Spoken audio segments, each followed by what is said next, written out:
I noticed that at the end of this paragraph, where the Carroll-Chen and Aguirre-Grattan models are mentioned, that he specifically shows... Because it was technical. He talked about the fact that you Lawrence, talked to hang on a minimum second, just entropy. let Bill He finish. specifically shows that these models cannot be past eternal, and that they involve, therefore, a beginning of the universe, Bill, just like the others. you can do the math if you want. Now, I'd love wait. you to do it. Now wait, I couldn't help notice, although it's down from the screen now, that there was a series of ellipsis points following the paragraph. Yeah, because it was technical, and I thought Well, it was, you know... I wonder what you've deleted from the original letter.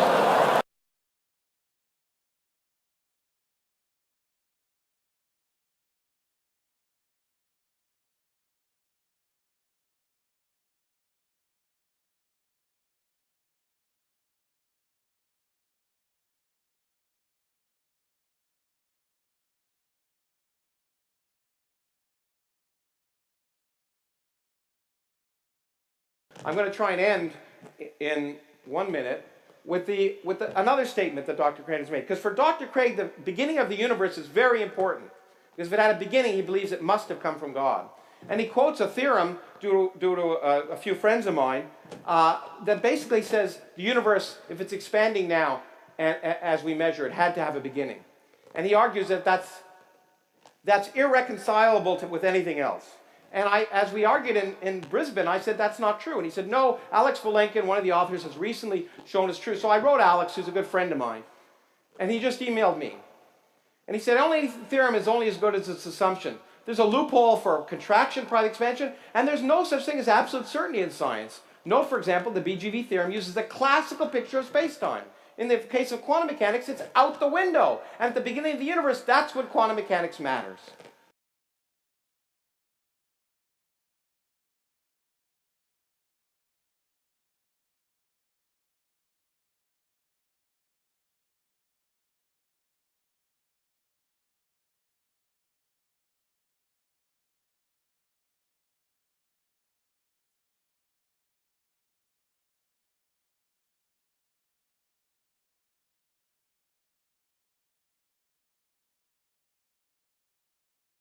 Now, I just threw these things in. He keeps quoting Alex Vilenkin that this theorem works. Alex Vilenkin, wrote me an email after our first debate saying, you know what? It doesn't work when there's quantum gravity. It's not true. It's not even true in the multiverse. But he's so convinced that these arguments must be true, he won't listen to the fact that they're not.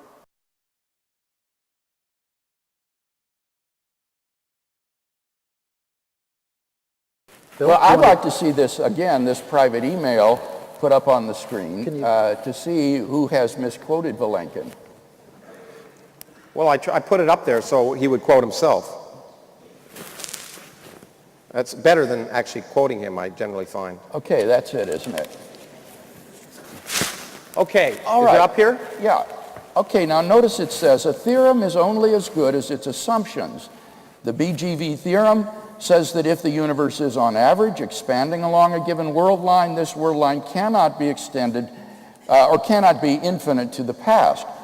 A possible loophole is that there might be an epoch of contraction prior to the expansion. Models of this sort have been discussed by Aguirre and Grattan and by Carroll and Chen. Now the thing is, Lawrence, that in the very paper that I quoted from Alex Vilenkin last April, he shows specifically by name that the Aguirre and Grattan model and the Carroll and Chen model don't work. No, he said you have to make an assumption about entropy. You have to make an assumption about the evolution of entropy at the point of minimum size. So you have to make an assumption, which he would argue that they don't have any rationale for. That's not the same as saying that they're wrong. Well, yes, it is. He argues that all of the evidence shows that the universe had a beginning, and that in these I would agree models, all the evidence shows. Let's accept that fact. All the evidence suggests our universe had a beginning.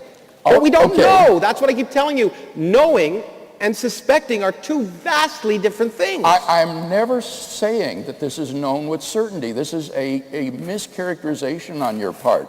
What I argue is that the premise is more probably true than false. And actually, you agree with me on that the universe began to exist. But I want to say it's likely that the universe began to exist. On this claim that I've somehow misrepresented Vilenkin. Well, but the key line is the last one. that the theorem breaks Now, down wait to a the minute. point when Hang it on. really matters. One at a Now, time. there's more Okay. here, because I noticed that at the end of this paragraph, where the Carroll-Chan and Aguirre-Grattan models are mentioned, that he specifically Has brought shows, up because it was technical. He talked about the fact that you have to Lawrence, assume hang on a minimum sec. Just entropy. let Bill he finish. specifically shows that these models cannot be past eternal, and that they involve, therefore, a beginning of the universe, Bill, just like the others. you could do the math if you want. Now- I'd love now you wait. to do it. Now wait, I couldn't help notice, although it's down from the screen now, that there was a series of ellipsis points following the paragraph. Yeah, because it was technical, and I thought it Well, was, I wonder what you've deleted from the original letter. I just, No wait, I just told you. no wait. Yeah, but you I didn't. just told you. He says that you assume a minimum of entropy at the lowest point, for which there's no rationalization in the papers and within the context of the model given, and therefore he finds them unpleasant. Could it have been something like this? You can evade the theorem by postulating that the universe was contracting prior to some time. This sounds as if there's nothing wrong with having a contraction prior to expansion. But the problem is that a contracting universe is highly unstable. Small perturbations would cause it to develop all sorts of messy singularities, so that it would never make it to the expanding phase. There's a growth, in this paper, that's absolutely right. There are many assumptions about entropy and uniformity that make those models look artificial. But it's not, but that's different than saying they're wrong, especially if the minimum occurs at a point where quantum effects are important and the whole classical theory goes out the window.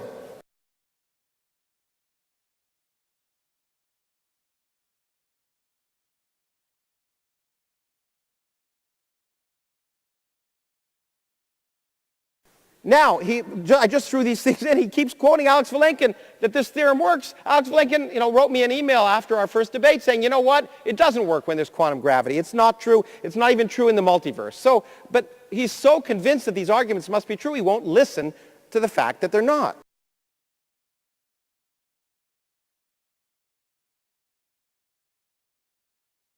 I couldn't help notice, although it's down from the screen now, that there was a series of ellipsis points following the paragraph. Yeah, because it was technical, and I thought Well, it was, I wonder what you've deleted from the original letter. No wait.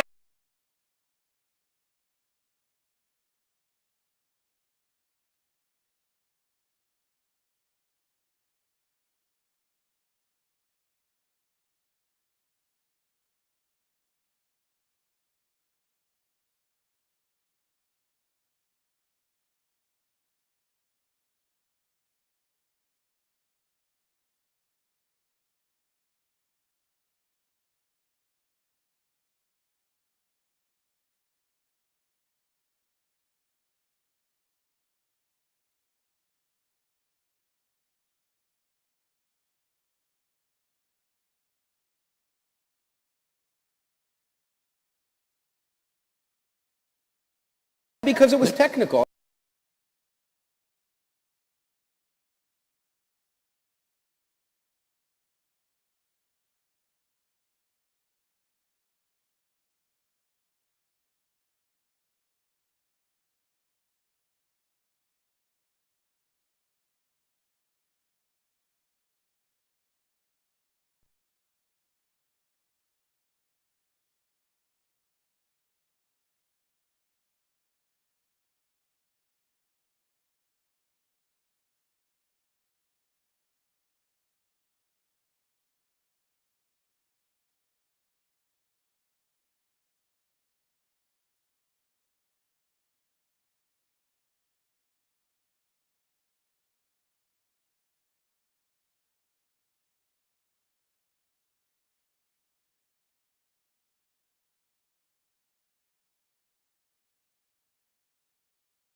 for Dr. Craig, the beginning of the universe is very important.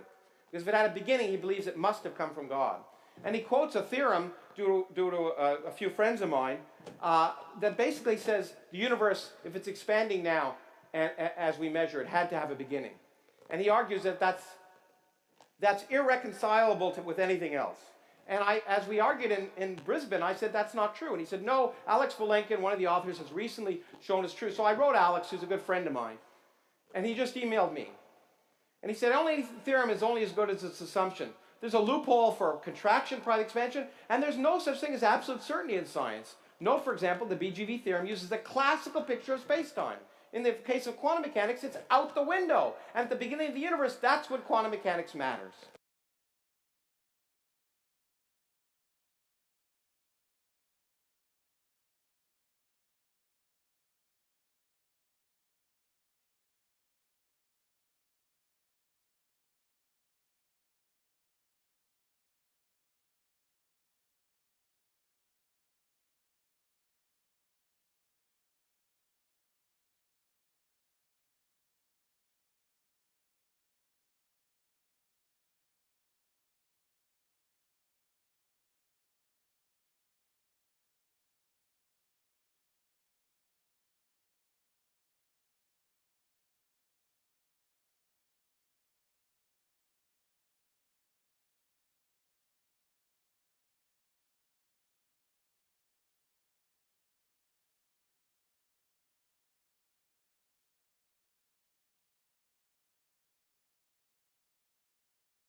I've listened to Dr. Craig over the days, and I've changed my opinion. I'm much more charitable. I came here convinced, based on my past interactions and his writing, that Dr. Craig was a dishonest charlatan. But I don't believe that anymore.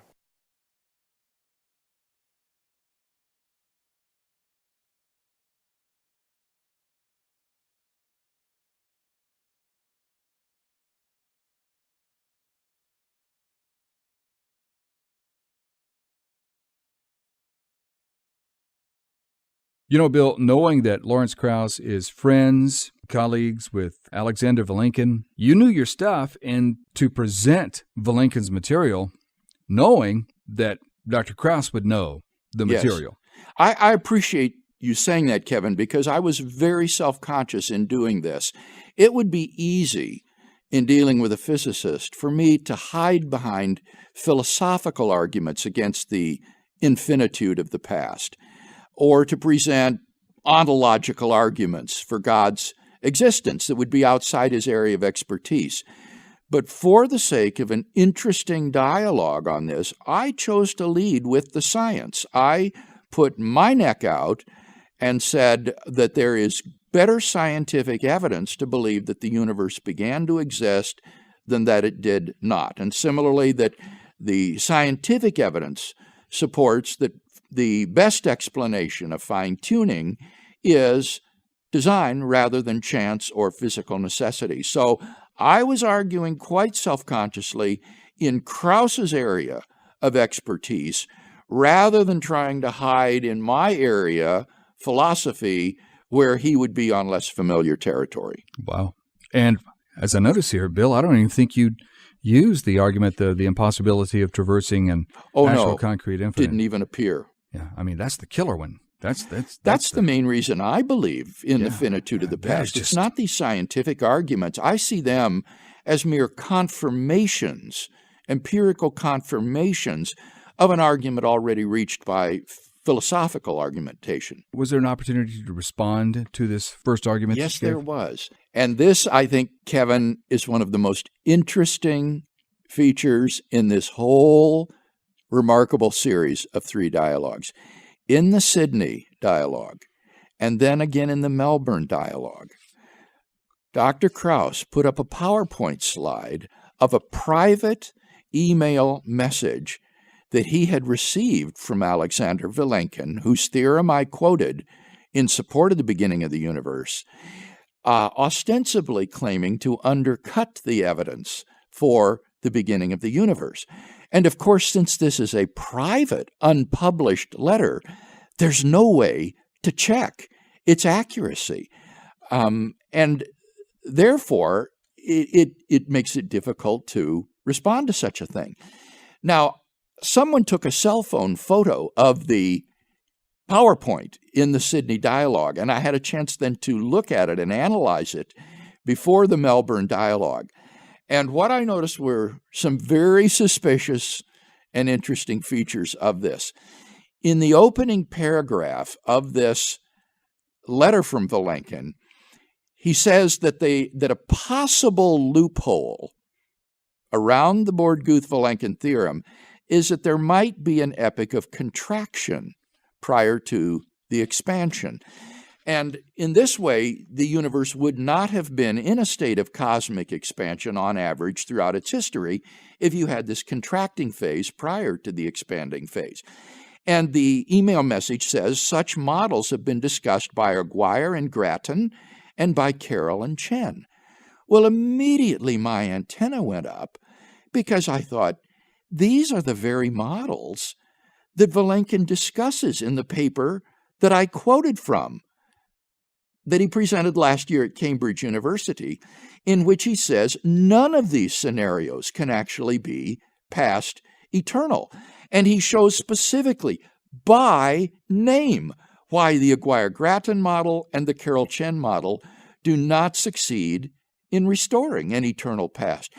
So as I looked at this, I thought, when he says a possible loophole, what he must mean is that here's a possible way you might try to get around the theorem, but in fact, this won't work. He closes the loophole.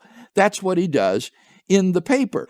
And I had seen a similar letter like this that Vilenkin wrote to Victor Stenger that is out there on the web, in which he says very much the same thing. He says you could have a contraction prior to the expansion. But then the letter to Stenger goes on to say, this might make it sound like there's nothing the matter with having a contraction, but in fact, such a model would involve all kinds of messy singularities so that it would never get to the expanding phase. In other words, these models don't work. They don't succeed in restoring an eternal past.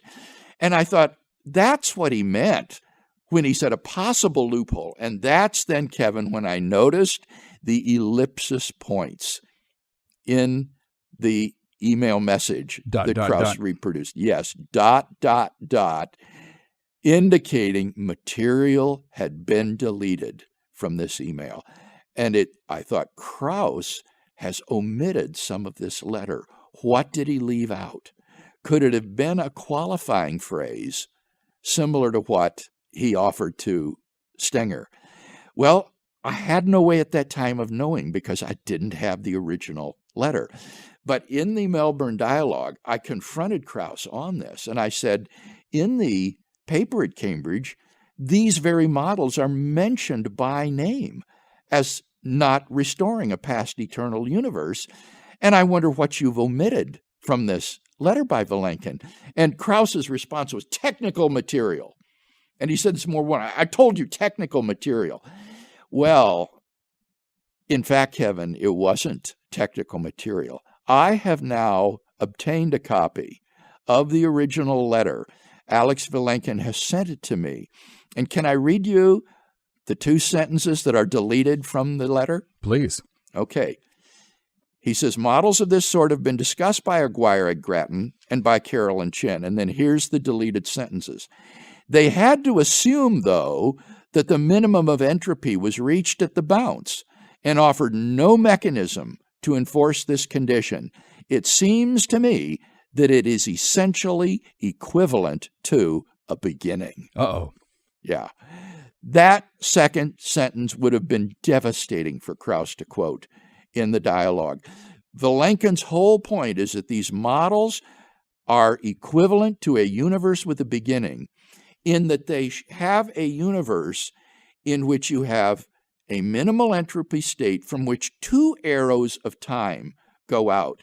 You have, in a sense, a twin universe, two arrows of time that both emerge from a common origin point, a common beginning. It is not a past eternal universe, and that's why he rejects them in the Cambridge paper as restoring a past eternal universe. So this quotation was deliberately doctored by Dr. Krauss to give a contrary impression.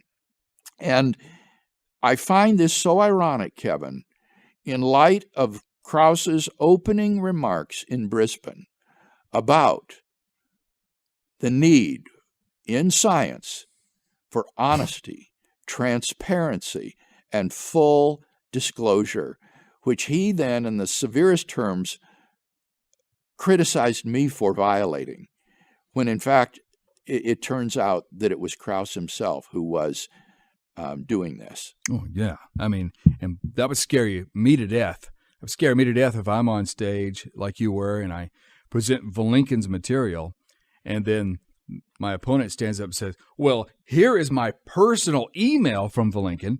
You're thinking, but it turns out that there's so much verification because you're of this and what Vilenkin's been saying. Yeah. One of the positive things to come out of this unhappy episode is that it has put me in touch with Alex Vilenkin so that we've been able to correspond now on this issue. And I wrote to Vilenkin the following. I want to quote from my letter to Vilenkin. I said, you should be aware that your work has entered into popular culture where it has become the subject of heated debate. Certain staunchly secular thinkers want to avoid the beginning of the universe because to them it smacks of theism, and so they are bent on reconstruing the significance of your work. That is why you are receiving letters from people like Stenger, Krauss, et al. I hope to have understood and represented you accurately. If not, I want to be corrected. That's very generous of you, Bill. I mean, well, it really is. I do. If I'm misunderstanding him, I want to know. And here's what Vilenkin, in part, wrote back to me, Kevin. He says, I think you represented what I wrote about the BGV theorem in my papers and to you personally very accurately. He then goes on to say, this is not to say that you represented my views as to what this implies regarding the existence of God. Vilenkin, as we know, is an agnostic. He says, which is okay, since I have no special expertise to issue such judgments. And he goes on to say that he thinks that the Borde-Guth-Vilenkin theorem is neutral on the existence of God, and he thinks that you could explain the beginning of the universe naturalistically as a quantum event. And I've responded to Vilenkin's theory both in Reasonable Faith and in the Blackwell Companion to Natural Theology. But the thing that was so gratifying to me, Kevin, was that in the face of these statements by Dr. Krauss that you don't understand Vilenkin's paper, you don't understand this theorem, Vilenkin himself says that you have represented what I've written about the theorem very accurately. And that was really gratifying to hear. You and Dr. Vilenkin were on a panel together at Berkeley. Yes, that's right. Several years ago, there was a Templeton-sponsored conference on science and theology. Again, part of this flourishing dialogue between science and theology that I talked about in my Brisbane opening statement. And that was the first chance I had to meet him and get to know him. And I don't know if he remembered me from that little roundtable conference, but it was fascinating to hear his story coming from Russia. He is an agnostic. And I find it actually very helpful, Kevin, that he is an agnostic, because no one can accuse Vilenkin of having a theological axe to grind in his very unflappable defense of the beginning of the universe and of the Borguth-Vilenkin theorem. I do want to say one other thing with respect to what Krauss had to say, because he not only presented that opening paragraph, but he also appealed to a statement of Vilenkin's later in the email message, where Vilenkin says that if there is a quantum theory of gravity, then we may not even know the right questions to ask. And Krauss interpreted this to mean that we're just utterly uncertain about whether or not the universe began to exist. What Vilenkin's email back to me, however, shows is he said that Krauss had asked him to respond to the claim that the Borguth-Vilenkin theorem definitively rules out a beginningless universe. And Vilenkin properly responded, in science, we don't deal with definitive sorts of arguments. What Vilenkin thinks is that it's more plausible than not that the universe began to exist in light of the evidence. And that's exactly the position that I take. And as for the influence of quantum gravity upon this conclusion, what Vilenkin goes on to explain is that it is not quantum gravity as such which would invalidate the Borguth-Vilenkin theorem. That theorem has only one condition, Kevin, and that is that the universe is, on average, in a state of cosmic expansion over its history. It doesn't presuppose the gravitational equations of Einstein's general theory of relativity. So Vilenkin is clear that even if that needs to be modified, the theorem will still hold so long as you have a universe which is expanding over time on average throughout its history. Are you saying that even if a newer theory and some more the thorough theories of gravity come about, that still is not going to affect? Exactly. It won't invalidate the theory. What would invalidate the theory would be if you were to utterly dissolve time so that time no longer exists, because then you couldn't say that the universe is expanding on average throughout its history, because there wouldn't be any time, there wouldn't be any before and after. But that isn't based upon quantum gravity. You can have quantum gravity theories in which you do have a time parameter, and the theorem will still apply. In fact, in Mlodinow and Hawking's most recent book, The Grand Design, in that book, they interpret the quantum gravity regime to be temporally ordered, and so what they call the lines of latitude as the universe shrinks down and goes back to the South Pole, they say that represents the beginning of time and of the universe at the South Pole. They think of it as temporally ordered, even though it's a quantum gravity theory. So, in fact, Dr. Krauss has just seriously misrepresented Vilenkin's views on this subject. And for those listeners who are interested in this, I'm putting these email communications on our website in their entirety, unabridged, in question 336, question of the week 336, where they can read this correspondence.